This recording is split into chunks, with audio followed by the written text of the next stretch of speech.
하나님 말씀 느헤미야 1장 2절을 한번 보고 2장 11절을 보겠습니다. 느헤미야 1장 2절입니다.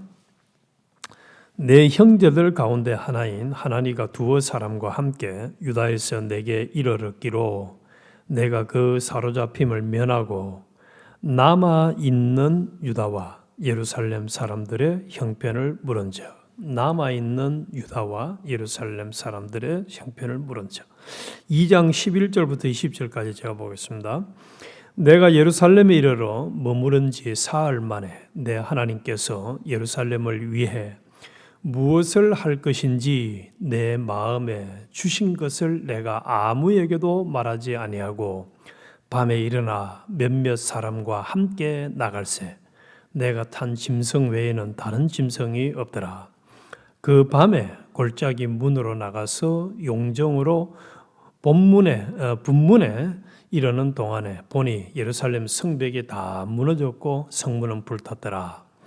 앞으로 나아가 샘문과 왕의 못에 이르러서는 탄 짐승이 지나갈 곳이 없는지라. 그 밤에 시내를 따라 올라가서 성벽을 살펴본 후에 돌아서 골짜기 문으로 돌아왔으나 방백들은 내가 어디 갔었으며 무엇을 하였는지 알지 못하였고 나도 그 일을 유다 사람들에게나 제사장들에게나 귀족들에게나 방백들에게나 그 외에 일하는 자들에게 알리지 아니하다가 후에 그들에게 이르기를 우리가 당한 공경은 너희도 보고 있는 바라. 예루살렘이 황폐하고 성문이 불탔으니 자 예루살렘 성을 건축하여 다시 수치를 당하지 말자 하고 또 그들에게 하나님의 선한 손이 나를 도우신 일과 왕이 내게 이런 말씀을 전하였더니 그들의 말이 일어나 건축하자 하고 모두 힘을 내어 이 선한 일을 하려 하매 호론 사람과 산발락과 종이었던 암몬 사람 도비야와 아라비아 사람 게셈이 이 말을 듣고 우리를 업신여기고 우리를 비웃어 이르되 너희가 하는 일이 무엇이냐 너희가 왕을 배반하고자 하느냐 하기로 내가 그들에게 대답하여 이르되 하늘의 하나님이 우리를 형통하게 하시리니 그의 종들인 우리가 일어나 건축하려니와 오직 너희에게는 예루살렘에서 아무 기업도 없고 권리도 없고 기억되는 바도 없다 하였느니라. 아멘. 오늘 아침에는 남은 자를 통해 온 이스라엘을 회복하시는 하나님, 남은 자를 통해서 온 이스라엘을 회복하시는 하나님에 대해서 같이 은혜를 나누고자 합니다. 1장 2절에서 그 유다에 남아있는 사람들이라는 표현이 나오는데 그 아주 적은 숫자를 통해서 하나님이 회복 역사를 시작하시는 것을 이 느헤미야 1장과 2장은 말씀을 하고 있습니다. 그래서 회복이 사람의 수나 힘이 아니라 언약과 또 은혜와 하나님의 주권에 달려 있음을 보여주시고 결국 이 회복을 예수 그리스도 안에서 온 백성의 구원으로 완성하는 것을 성경을 통해서 우리는 알 수가 있습니다. 이 2장은 느헤미야가 이제 어제 1장에서 우리 통곡하는 하나님 앞에 회개의 기도의 장면을 같이 나누었는데 그러고 나서 이제 이 느헤미야가 읽지는 않았습니다만은 왕 앞에 나아갑니다. 왕에게 이제 지금 읽은 본문에서는 이제 왕이 허락을 했다는 내용이 나오는데 왕 앞에 나아가서 우리가 성벽을 건축하려고 하는데 그 필요한 것들을 다 좀 공급해 주세요라고 하는 부탁을 하러 가는데 왕이 그 2절에 보면 그렇게 말했어요. 1절부터 다시 제가 잠깐 볼게요. 아닥사스 왕 제20년 니산월에 왕 앞에 포도주가 있기로 내가 그 포도주를 왕에게 드렸는데 이전에는 내가 왕 앞에서 수심이 없었더니 왕이 내게 이르되 네가 병이 없거늘 어찌하여 얼굴에 수심이 있느냐 이는 필은 네 마음에 근심이 있음이로다 하더라. 그때에 내가 크게 두려워하여 왕께 대답하여 하되 왕은 만세수를 하옵소서 하고 이제 왕에게 자기가 하고 싶은 얘기를 합니다. 근데 여기서 보면은 크게 두려워했다는 말이 있죠. 이 느헤미야도 인간이라는 사실, 인간. 또 왕 앞에 왜 두려워했었겠습니까? 이때 당시는 그 왕이 이렇게 오라고 했을 때 부름받아서 가지 않고 왕에게 당당하게 나아가는 것은 경우에 따라서는 죽음을 맞이할 수도 있는, 목숨 내놓고 나가야 되는 일이었습니다. 우리가 알고 있다시피 에스더가 왕한테 갔을 때도 마찬가지, 죽으면 죽으리다 하고 가지 않습니까? 그런 인간인 느헤미야입니다. 인간, 두려움이 있는 우리와 똑같은 인간. 우리는 자칫 잘못하면은 성경에 나오는 사람들을 나하고는 전혀 다른 차원의 사람으로 생각하기 쉬우나 인간입니다. 두려움을 느끼는 사람. 그러나 단지 믿음으로 하나님을 믿고 갔을 뿐입니다. 그게 차이가 있을 수는 있는 거죠. 그래서 왕 앞에 목숨을 내놓고 당당하게 이제 이야기를 합니다. 그래서 그 5절 마지막에 나를 유다 땅 나의 조상들의 묘실이 있는 성읍에 보내어 그 성을 건축하게 하옵소서 하였는데, 그래서 왕한테 성벽을 건축할 재료를 달라고 부탁을 하고 왕은 이제 조서를 내려서 그것을 허락을 하는 장면입니다. 그리고 그 일을 진행하기 위해서 이제 먼저 지금 11절부터 쭉 읽은 내용처럼 느헤미야는 성벽이 어떻게 됐는가 하고 이제 실사 탐방을 나갑니다. 나가는데 아무에게도 얘기하지 않고 조용히 나가서 살핀다는 내용을 본문에 기록을 해주고 있습니다. 그래서 이 말씀을 묵상을 하면서 때로는 하나님이 이렇게 하나님의 감동을 받아서 하나님의 뜻을 따라서 12절에 그런 말씀하잖아요. 내 하나님께서 예루살렘을 위해 무엇을 할 것인지 내 마음에 주신 것을 내가 아무에게도 말하지 아니하고 밤에 일어나 몇몇 사람과 함께 나갈세. 그래서 하나님, 이게 느헤미야 자신의 생각대로 나가서 일 처리하는 게 아니라는 거예요. 하나님께서 성령을 통해서 감동시켜 주실 때에 그 감동을 따라서 조용히 순종했다는 사실. 그리고 나중에 이제 사람들한테 쭉 얘기를 하니까 18절에 결과가 뭐라고 나옵니까? 그들에게 하나님의 선한 손이 나를 도우신 일과 왕이 내게 이런 말씀을 전하였더니 그들의 말이 일어나 건축하자 하고 모두 힘을 내어 이 선한 일을 하려 하매. 그래서 이 2장에서 이제 드디어 남은 유다의 사람들이 이 느헤미야의 제안을 듣고 성벽을 건축하자 하는 이 일에 모두 힘을 내어서 동참하겠다고 지금 결단을 하는 내용을 보여주고 있습니다. 여기까지 보면은 참 좋습니다. 참 하나님의 은혜로 잘 진행이 되는구나 하는데 19절에 아주 이제 혹독한 상황을 만납니다. 호론 사람 산발락과 종이었던 암몬 사람 도비아와 아라비아 사람 게셈이 이 말을 듣고 우리를 업신여기고 비웃어 이르되 너희가 하는 일이 무엇이냐? 너희가 왕을 배반하고자 하느냐? 이 왕을 배반하고자 하느냐 하는 이 말은 무슨 말과 같아요? 사실은 너가 죽을래, 죽고 싶나 하는 소리하고 똑같은 소리. 아주 혹독한 반대에 부딪히는 거예요. 그래서 우리가 이 2장을 통해서 근본적으로 알아야 될 것은 하나님이 계획하시고 하나님이 우리 각자에게 사명을 주시고 그 명령을 따라 순종을 할 때에는 일이 형통하게 이루어지고 마지막 20절에 형통하게 하나님이 우리를 형통하게 하시리니 하는 그 느헤미야의 고백처럼 하나님이 형통하게 반드시 하십니다. 형통하게 하시는데 거기에는 비난과 박해와 협박이 따르는 거예요. 예수님이 하나님의 뜻에 온전히 순종하는 삶을 살았습니다마는 마지막에는 십자가의 죽음이라고 하는 혹독한 그 핍박을 맞이한 것처럼, 또 우리가 잘 알고 있는 사도행전에도 보면 사도 바울이 복음을 전하는 그 과정에서 얼마나 많은 핍박을 받습니까? 매를 맞고 감옥에 갇히고 말이죠.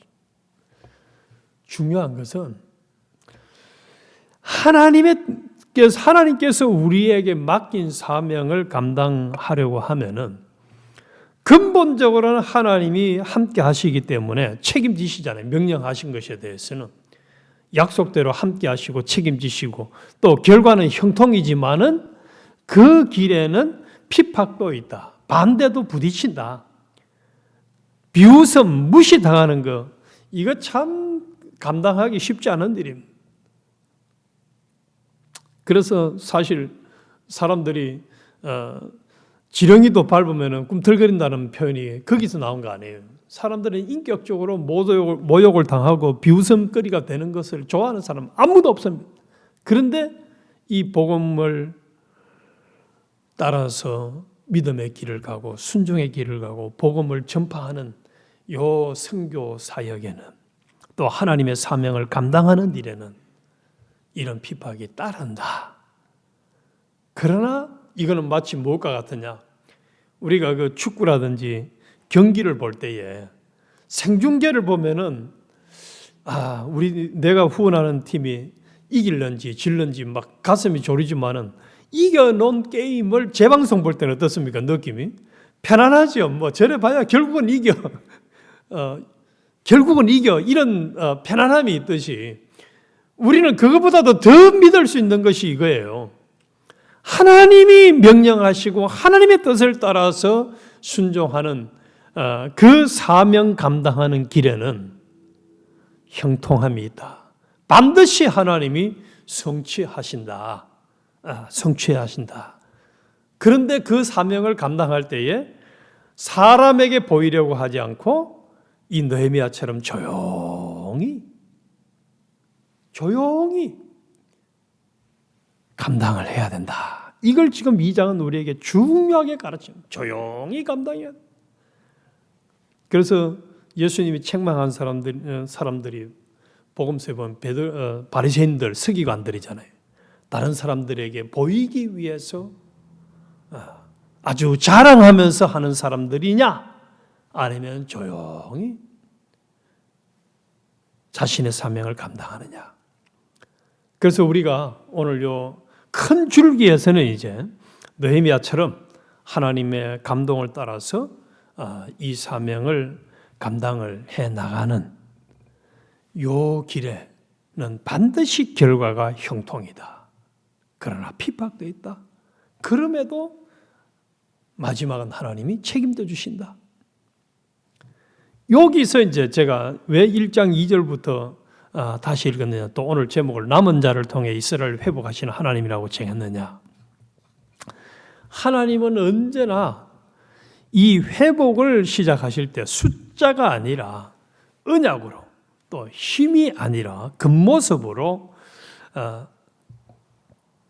겉모습이나 또 이렇게 막 아주 큰 규모를 가지고 사용하는 것이 아니고 회개하는 남은 자를 통해서 시작하신다는 사실입니다. 회개하는 남은 자, 소수를 통해서 시작하십니다. 그래서 1장에서 우리가 묵상했듯이 느헤미야는 먼저 포로에서 돌아왔을 때 남은 자들의 형편을 들어보니까 너무 처참했습니다. 너무 처참했어요. 그래서 심히 울고 슬퍼했다고 했잖아요. 슬퍼했어요. 그런데 왜 하나님이 그런 열악한 사람들을 통해서 사용을 하시느냐? 가장 근본적인 이유가 이 성벽 재건 사역은 사람의 힘이 아닌 하나님의 능력으로 이루어졌음을 나타내기 위함입니다. 오늘날 우리 교회도 마찬가지입니다. 저도 목회를 벌써 이제 따져보니까 29년째, 이제 30년 차가 지금 돼가는데, 만 30년 차가 돼가는데, 돌아보니까 이번에 이 느헤미야서를 묵상하면서 참 옛날 제가 목회를 했을 때에 회개를 많이 하게 되었죠. 왜냐? 숫자를 가지고, 눈에 보이는 그 사람들을 가지고 이러쿵저러쿵 했던 생각을 했던 것이 참 많았음을 회개를 합니다.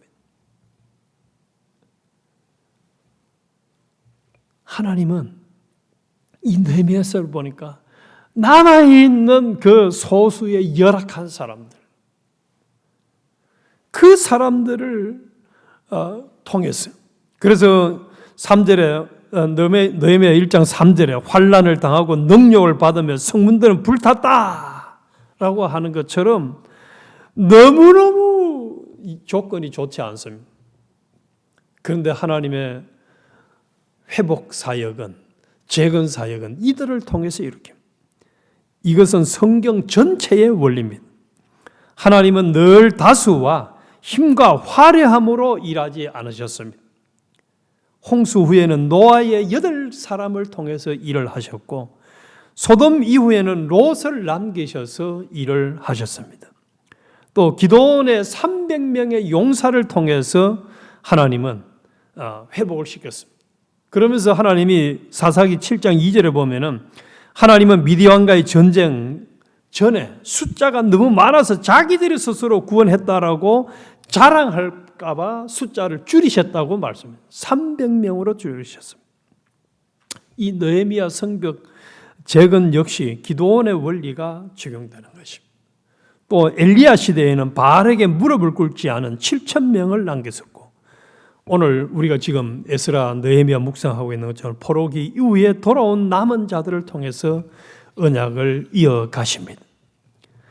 그래서 하나님은 회복을 시작하실 때 늘 이렇게 말씀하시는 것입니다. 내 역사는 끊어진 것 같아도 끊어지지 않았다. 내가 남겨둔 자를 통해서 다시 시작한다라는 것. 다시 시작한다. 때로는 흩어질 수도 있고, 때로는 어려움을 당하는 것처럼 보일 수도 있어도 남은 자가 있으면은 그 소수의 불쌍한 자를 붙들고 하나님의 언약이 살아있고 언약이 성취된다는 것을 하나님은 보여주신다는 사실입니다. 우리 교회에도 그래서 희망이 있는 거예요. 우리 교회에도 그래서 희망이 있어요. 또 기도하는 몇 사람이 있기 때문에 희망이 있고, 또 하나님이 이 교회를 계속 클로즈하지 않고 있는 거예요. 얼마나 감사한지. 그래서 여기서 우리 잠깐 남은 자에 대한 것을 성경에는 많이 나오는데, 요 남은 자는 어떤 사람들을 이야기하느냐? 한편으로 거룩한 씨라고 이야기할 수가 있습니다. 그래서 단순히 적은 사람들, 숫자가 아니라 고난의 풀무지를 통해서 불순물이 제거된 정결한 신앙의 공동체를 의미합니다. 그래서 많은 숫자는 세속적인 가치와 타협을 하기 쉽지만은 고난 속에 남겨진 소수는 오직 하나님만을 의지하는 영적 순도, 순건과 같이 그런 믿음을 유지하는 사람들을 남은 자라고 성경은 표현하고 있습니다. 그래서 요한계시록 7교회 중에서 빌라델비아 교회, 스무나 교회 보면은 아주 적은 숫자지만은 그들을 하나님이 기뻐하셨어요. 그들의 인내를 하나님이 칭찬하셨어요. 고난받은 이 소수의 모습을 보면은 참 멸시받고 버림받은 모습으로 오셔가지고 우리를 구원해 주신 예수 그리스도를 생각하게 하는 것입니다. 뭐 베들레헴에서 특별한 것이 나겠어? 저 목수의 아들이잖아. 피난받았던 그런 예수 그리스도였지만은 마지막에 하나님의 뜻을 온전히 순종한 그의 순종을 통해서, 그의 십자가의 죽으심의 형벌을 통해서 전 인류를 구원해 주신 완벽한 성벽을 재건해 주신 역사가 완성이 되었던 것입니다. 그래서 중요한 것은 이 예루살렘에 남아있는 소수, 이것은 남유다의 수도여서가 아니라 하나님의 이름을 두신 곳이고 성전이 있는 곳이고 다윗의 언약이 기억되는 곳이고 언약 백성의 중심이 회복되어야 하는 이 곳에서 소수의 사람들을 붙들고 하나님이 느헤미야를 통해서 재건 역사를 시작하시고 또 완성해 간다는 사실입니다. 그래서 나중에 이제 뒤로 가면은 이것이 완성되는 장면을 우리가 묵상하게 되는데 오늘 우리 아침에 이걸 꼭 명심하십시오. 지금도 하나님은 다수와 요란함과 큰 규모를 보시는 것이 아니라 요 소수지만은 하나님의 뜻을 따라서 사명을 감당하고자 하는 요 18절에 우리 읽었습니다. 우리 모두 힘을 내어 이 선한 일을 하자 하고 결단하고 다짐하는 요 사람들을 붙들고 하나님은 지금도 일한다는 사실입니다. 그런데 구경꾼이 되거나 나는 안 할래. 나는 마치 나는 지금 장사를 해야 돼. 나는 결혼식을 혼인 예식을 치러야 돼 하고 이런저런 핑계를 대면서 사명 감당하는 일을 뒷걸음치는 사람이 되어진다면 참 불쌍한 사람이 되고 말겠죠. 그래서 우리 자신들 돌아보면은 참 보잘것없고 또 세상 사람들이 볼 때는 너 같은 사람들이 뭐 이렇게 생각하기 쉬운 비웃음거리가 될 만한 그런 조건을 가진 자들이다 할지라도 주님이 보시기에는 그렇지 않다는 거예요. 지금 이 자리에서 이 말씀을 우리에게 하시는 목적이 뭐겠습니까? 네가 이 남은 자의 사명을 끝까지 감당해라는 거죠. 오늘 이 자리에 찾아오셔가지고 네가 남은 자의 사명을 감당해라. 그러면 내가 너를 통해서 회복시켜줄게. 예언교회를 회복시키고 또 예언교회에서 더 나아가서 세계 선교를 하나님이 회복시켜 주시고자 하는 그 주인공으로 쓰고 싶어서 이 말씀을 묵상하게 하는 거예요. 그래서 우리 절대로 눈에 보이는 조건을 가지고 나를 비판하지 말고 하나님이 나를 남은 자로 쓰시기를 원하신다는 요 확고한 하나님의 뜻을 붙들고 또 한편으로 우리에게 주신 사명을 붙들고 남은 생애를 잘 감당해서 나중에 주님 앞에 갔을 때에 네가 지극히 작은 것을 가지고 충성했으니 내가 큰 것으로 갚아주마 하고 칭찬받는 주인공이 되시기를 주님의 이름으로 축원합니다.